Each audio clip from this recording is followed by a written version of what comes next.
خلينا besoin métier راهو باين. Parmi les 7 consultants SAP de l'Apocalypse, existe un profil bien particulier, qui est persuadé que traduire les objectifs métiers en solutions techniques n'est qu'une formalité, et avance en terrain miné sans s'en rendre compte. Pour lui, c'est comme passer un texte dans Google Translate. Quelques clips et hop, la configuration tombe du ciel. Sauf qu'en pratique, quand améliorer la rentabilité devient ajouter des formulaires inutiles ou multiplier les validations, on obtient un décalage critique entre la vision stratégique et la réalité opérationnelle. Est-ce un simple malentendu? Pas vraiment.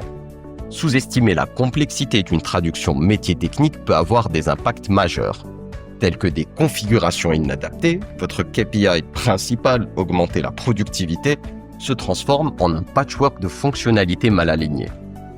En deuxième lieu, on a une efficacité compromise, un manque de clarté dans la définition des exigences peut conduire à des processus lourds, voire redondants. Et enfin, une frustration des utilisateurs. Sans un alignement précis, les équipes opérationnelles se retrouvent avec des solutions qui ne répondent pas à leurs attentes, générant coûts et mécontentement. Alors, comment éviter cela? Pour ne pas tomber dans l'écueil d'un projet SAP hors sol, il est essentiel de créer un véritable langage commun entre les équipes métiers et techniques. En premier lieu, on fait des ateliers collaboratifs. Impliquer toutes les parties prenantes, direction métier, équipe IT, sponsor, pour définir des objectifs tangibles et mesurables. L'échange direct permet d'éviter les interprétations hasardeuses. Deuxièmement, un document de spécification fonctionnelle complet. Ce document doit être validé par tous, du business owner au consultant technique. Il fixe la feuille de route et clarifie les responsabilités. Par la suite, une validation itérative et continue. Chaque exigence doit être passée au crible.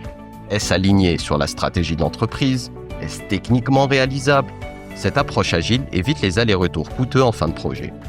Quatrièmement, des retours d'expérience fréquents. Mettre en place un cycle de feedback régulier, idéalement après chaque phase critique, pour affiner les solutions et s'assurer de la conformité avec les besoins métiers réels. Et pour finir, la formation des utilisateurs.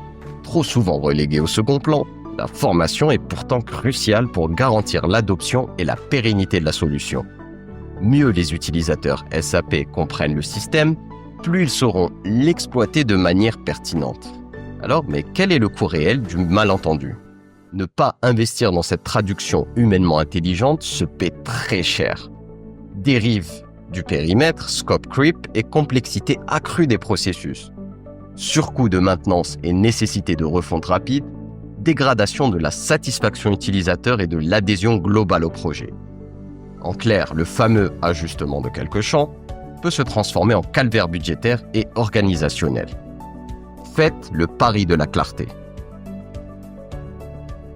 Restez connectés. Ce traducteur approximatif n'est qu'un des profils de consultants SAP pouvant faire dérailler votre projet. Dans nos prochains partages, nous explorons d'autres personnages tout aussi redoutables.